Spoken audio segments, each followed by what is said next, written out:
I just want to take a moment, though, to because there's these 7 countries, and it affects permanent legal residents. It has affected green card holders, which supposedly they're reversing themselves on, but we have some sound on that I don't know if that's completely going away.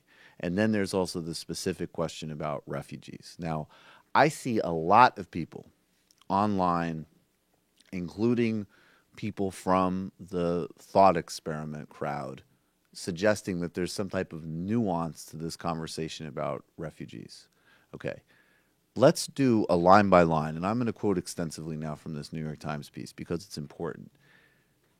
Anybody who knows anything about refugee processing in the United States knows that we take very few refugees from Syria or anywhere else for that matter, relative to just the size of our population, and that it can be up to a 2 year long process. And I'm going to run through this right up in the New York Times. So, in other words, the Syrians that are getting sent back can't be processed according to this proposal, could be sent back to their death. And also, don't forget the linkage of a anti-refugee policy across the Western world, which is coordinated with looking the other way on war crimes in Syria and sending people back into that zone. So let's be very clear about what this is. But this is the process by which somebody gets vetted to be a refugee in the United States.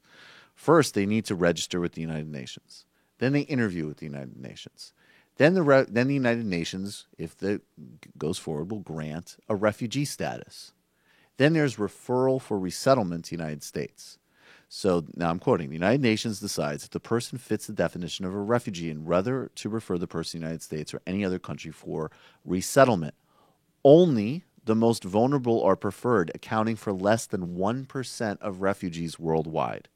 Some people spend years waiting in refugee camps.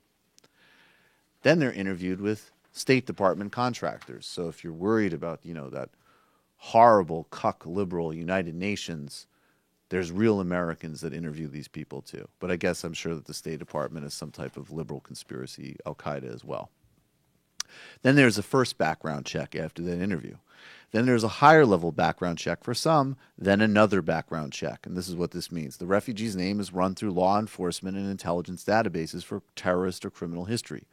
Some go through a higher level of clearance before that can continue. A third background check was introduced in 2008 for Iraqis that has since been expanded to all refugees between the ages of 14 and 65. Then, first fingerprint and screening photo are taken. Second fingerprint screening. Third fingerprint screening.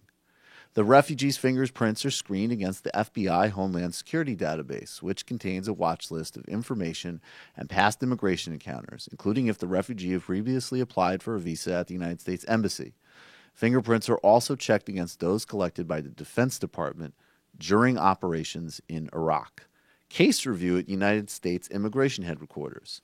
Some cases are referred for additional reviews. Syrian applicants must undergo 2 additional steps.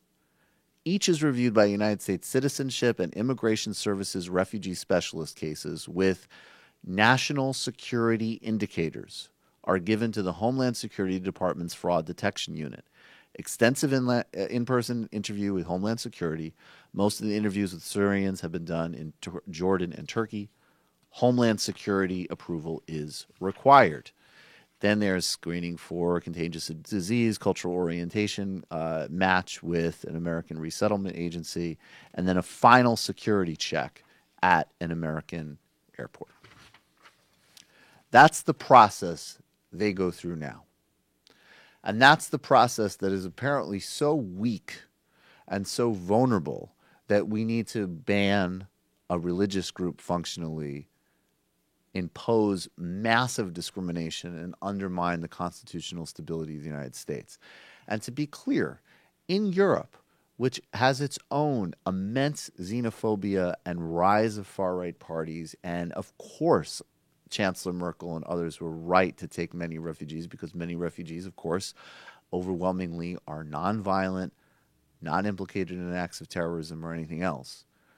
But in Europe, it is literally functionally a different question because you do have people that just come across borders that are not vetted in the same way, just functionally and logistically.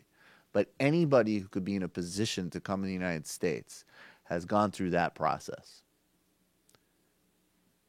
That's the reality of what it is. Hey, it's Sam Cedar. Why don't you subscribe to this channel? You can do so right over here.